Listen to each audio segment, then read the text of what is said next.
নমস্কার বন্ধুরা, কাবেরী রান্নাঘরে সবাইকে স্বাগত। আবারও চলে এলাম একটা ভিডিও নিয়ে।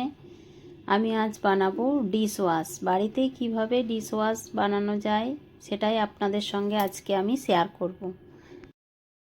আমি এখানে 4টা লেবুর খোসাকে একটা মিক্সিং জারে নিয়ে নিয়েছি আর একটু জল দিয়ে একটা মিহি পেস্ট বানিয়ে নেব। আমি মিহি পেস্ট বানিয়ে নিয়ে চলে এসেছি। এরপর গরম জল বসিয়ে দিয়েছিলাম আমি। উষ্ণ গরম জল নিতে হবে। 1 কাপ মতো উষ্ণ গরম জল আমি এই পেস্টের মধ্যে ঢেলে দেব। এরপর একটা স্ট্রেনার নিয়েছি, স্ট্রেনারের মধ্যে আমি ছেঁকে নেব। খুবই ছোট্ট একটা ভিডিও বন্ধুরা, প্রথম থেকে শেষ পর্যন্ত দেখার অনুরোধ রইল। বেশ ভালোভাবে ছেঁকে নিতে হবে। আমি বেশ ভালোভাবে ছেঁকে নিচ্ছি। বাড়িতে থাকা উপকরণ দিয়েই ডিশ ওয়াশ বানানো যায় খুবই সহজে। আমি ছেঁকে নিয়েছি, এবার উপরের খোসাটা ফেলে দেব। এখানে যত মিহি পেস্ট বানাবেন বন্ধুরা তত সুন্দর হবে। আমি ছেঁকে নিয়েছি। এরপর আমি এর মধ্যে কি কি মেশাবো দেখিয়ে দিচ্ছি। এর মধ্যে দেব ভিনিগার, আর দেব বেকিং পাউডার, আর দেব বেকিং সোডা, আর দেব জামা কাপড় কাচার লিকুইড। এবার প্রথমে মিশিয়ে নেব ভিনিগার।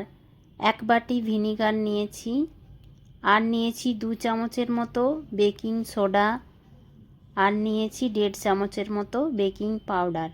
সব কিছু বেশ ভালোভাবে মিশিয়ে নেব। দেখুন বন্ধুরা কত সুন্দর ফেনা হয়ে আসছে। একটু পরেই ফেনাটা কমে যাবে, তখন আমি মিশিয়ে দেব জামা কাপড় কাচার লিকুইড। এখানে আমি এরিয়াল লিকুইড নিয়েছি। আপনারা চাইলে ভিমবারের লিকুইডও 1 বাটি মতো মিশিয়ে নেবেন। আর বাড়িতে যদি ভিম লিকুইডও না থাকে তাহলে আপনারা এখানে মিশিয়ে নেবেন সাবান গুঁড়ো। প্রত্যেক বাড়িতে সার্ফের প্যাকেট থাকেই জামা কাপড় কাচার জন্য। 1 বাটি মতো মিশিয়ে দেবেন এর মধ্যে। বেশ ভালোভাবে মিশিয়ে নিতে হবে। সব কিছু ঠিকঠাক পরিমাণ মতো নিলে খুবই সুন্দর হয় বন্ধুরা। বেশ ভালোভাবে মিশিয়ে নিচ্ছি। কালারটা চেঞ্জ হয়ে গেছে। এবার আমি ঢাকা দিয়ে 10 থেকে 15 মিনিটের জন্য রেখে দেব। এটা সেট হতে 10 থেকে 15 মিনিট টাইম লাগবে বন্ধুরা। আমি ঢাকা দিয়ে 10-15 মিনিটের জন্য রেখে দেব। 10-15 মিনিট পর ফিরে এসেছি। ঢাকাটা খুলে দেখব লিকুইডটা সেট হয়ে গেছে।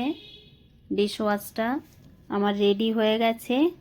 এবার একটুখানি আমি একটা স্কচ ব্রাইটের মধ্যে নিয়ে একটা থালার মধ্যে লাগিয়ে দেখাবো। এটা বানানো খুবই ইজি আর খুবই ভালো হয় বন্ধুরা, একবার বানিয়ে দেখবেন।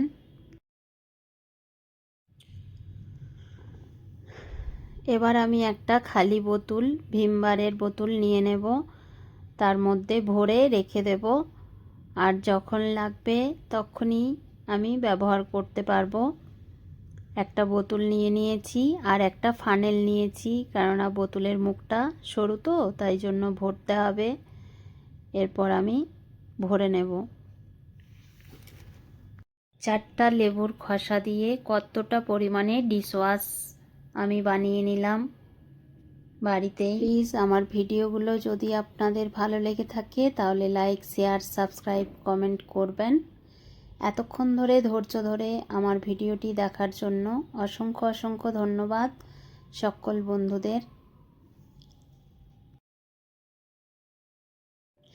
আজ এই পর্যন্ত। টাটা। সবাই ভালো থাকবেন, সুস্থ থাকবেন। আবারও আসবো অন্য কোনো ভিডিও নিয়ে।